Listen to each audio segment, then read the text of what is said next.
একটি পরীক্ষার পরীক্ষার্থীর 65% পাস করে, অনেকে পাস করেছে, তোমরাও পাস করবে।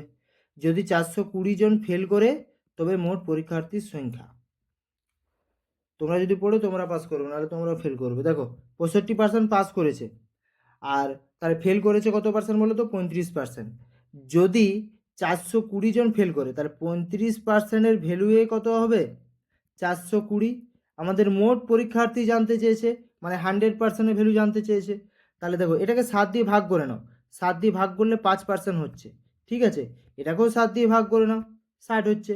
এবার এটাকে যদি 5কে আমি 20 দিয়ে গুণ করি 100% চলে আসবে। তাহলে 20 দিয়ে গুণ করলাম 100 চলে এলো। এটাকেও 20 দিয়ে গুণ করো, 60 গুণিত 20 গুণ করলে কত হবে? 1200।